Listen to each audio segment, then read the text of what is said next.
Pemirsa, sepanjang arus mudik Lebaran di tahun ini tercatat sudah ada 16 juta kendaraan meninggalkan kawasan Jabodetabek melalui ruas tol Cipali.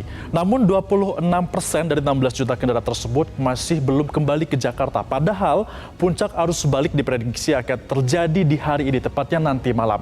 Meskipun demikian, sepanjang arus mudik dan juga balik di tahun ini tidak begitu nampak adanya kepadatan atau kemacetan yang begitu signifikan. Bahkan angka kecelakaan juga ikut turun sehingga arus mudik di tahun ini mendapatkan apresiasi positif dari masyarakat. Lalu, apa saja yang menjadi kiat sukses arus mudik tahun ini dan apa evaluasinya? Kita akan bahas selengkapnya. Pertama-tama pemirsa, saya akan mengajak Anda untuk melihat terlebih dahulu apa saja strategi Jitu untuk dapat memecah kepadatan di mudik tahun 2023 ini. Yang pertama, adanya one way, kontraflow dan juga ganjil genap yang merupakan rekayasa arus lalu lintas yang sudah diterapkan sepanjang mudik di tahun ini. Di mana ini kita lihat bahwa sudah dimulai dari kilometer 47 di Karawang Barat sampai dengan 72 di gerbang tol Cikampek Utama dan dilanjutkan sampai dengan kilometer 414 Kalikangkung Semarang, Jawa Tengah. Berjalan lancar, bisa mengurai kepadatan. Kemudian juga ada tol Cisumdawu yang mengarah ke Karawang ataupun ke kawasan di Jawa Barat yang difungsionalisasikan. Dengan adanya ini tentunya juga memecah kendaraan yang akan menuju ke wilayah Jawa Barat tersebut sehingga membantu lancarnya lalu lintas. Apalagi tol Cisumdawu ini diberikan secara gratis kepada masyarakat khusus di musim mudik Lebaran ini. Ada juga jalur arteri yang sudah diperbaiki khususnya bagi mereka yang mudik tidak menggunakan jalan tol. Keberadaan dari jalur arteri ini begitu membantu sehingga masyarakat perjalanannya menuju ke timur Pulau Jawa khususnya semakin terbantu dengan adanya jalur arteri yang diperluas dan juga jalannya diperbaiki. Kita juga lihat selanjutnya, karena bukan hanya di jalur darat saja, namun juga jalur laut ikut memengaruhi suksesnya arus mudik di tahun ini. Kita lihat ini dikarenakan adanya transformasi penyeberangan kapal yang dipelopori oleh ASDP dan juga kalau misalnya transformasi ini mulai dari tiketing yang diterapkan kini sudah harus wajib menggunakan e-ticketing dan bahkan sudah dipatuhi oleh 95% pengendara roda 2 yang mengikuti aturan ini sehingga ini membasmi adanya calo dan juga kepadatan juga semakin berkurang karena tidak perlu lagi ada gerbang tol ataupun gerbang masuk yang memberikan layanan pembelian tiket. Kemudian juga adanya sejumlah pelabuhan tambahan. Dalam tahun ini ada tambahan pelabuhan Ciwandan yang membantu adanya pelabuhan Merak sehingga di sini konsentrasi pemudik terbagi. Baik mereka yang akan menggunakan roda 2 mereka diarahkan ke Ciwandan, sementara mereka yang menggunakan kendaraan pribadi ataupun bus penumpang mereka menuju ke pelabuhan Merak sehingga konsentrasi kepadatan terbagi dan juga semakin lancar penyeberangan menuju ke Pulau Sumatera. Ada juga armada kapal yang ditambah dalam sesi keberangkatan mudik melalui jalur laut ini.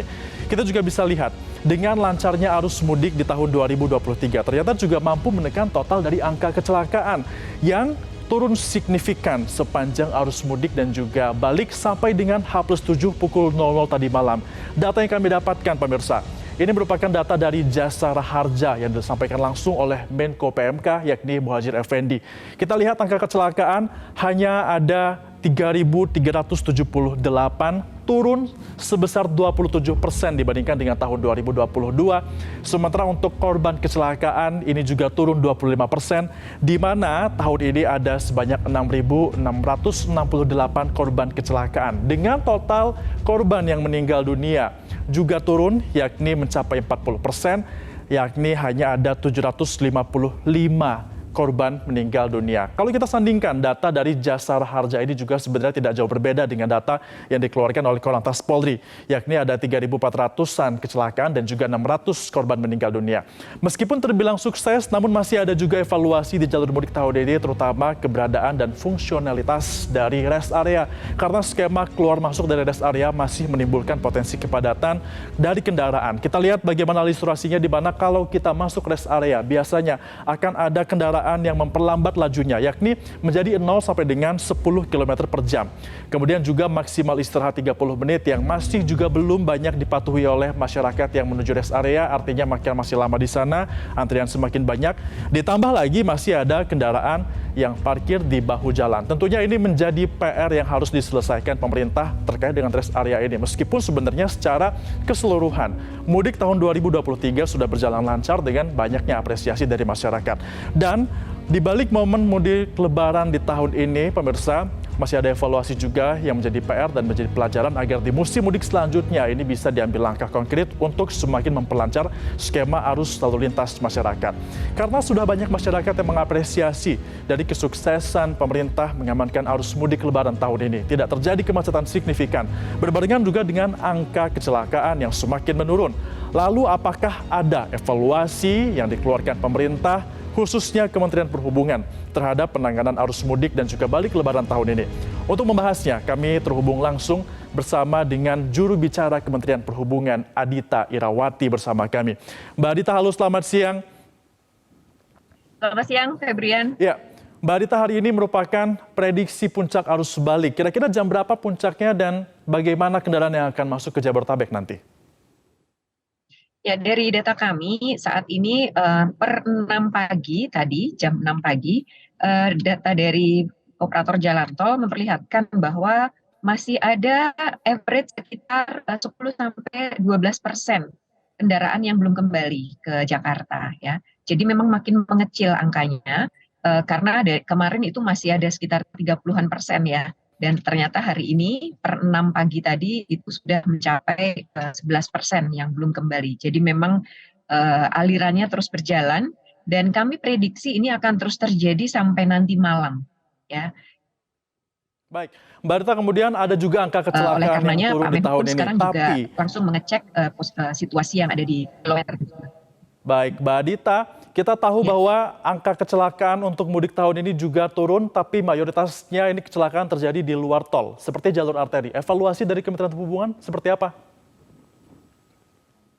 Ya, kita tentu akan berkoordinasi dengan kepolisian daerah, ya, tentu di bawah koordinasi Korlantas juga, untuk lebih mengidentifikasi lagi penyebab kecelakaan dari yang terjadi di jalan arteri.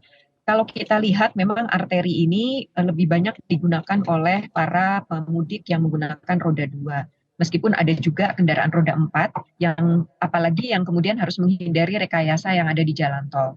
Ya, tentu kami akan mengevaluasi penyebabnya untuk kemudian kita juga melakukan upaya-upaya antisipasi ke depan. Dari penyebab itu apa yang kira-kira bisa segera kita perbaiki. Karena memang ada faktor human error, ada faktor teknis terkait kendaraan, ada faktor terkait infrastruktur. Jadi semua itu tentu akan kita evaluasi, ya, mana yang paling dominan, dan kita akan cari mana yang bisa segera dilakukan perbaikan. Ini masih sebuah tahap selanjutnya, ya, karena mudik besok kita akan evaluasi bersama. Jadi besok ini Pak Menhub bersama seluruh stakeholders akan rakor lagi untuk melakukan evaluasi sekaligus tadi mengidentifikasi apa kira-kira penyebab kecelakaan yang paling dominan yang terjadi di jalan arteri.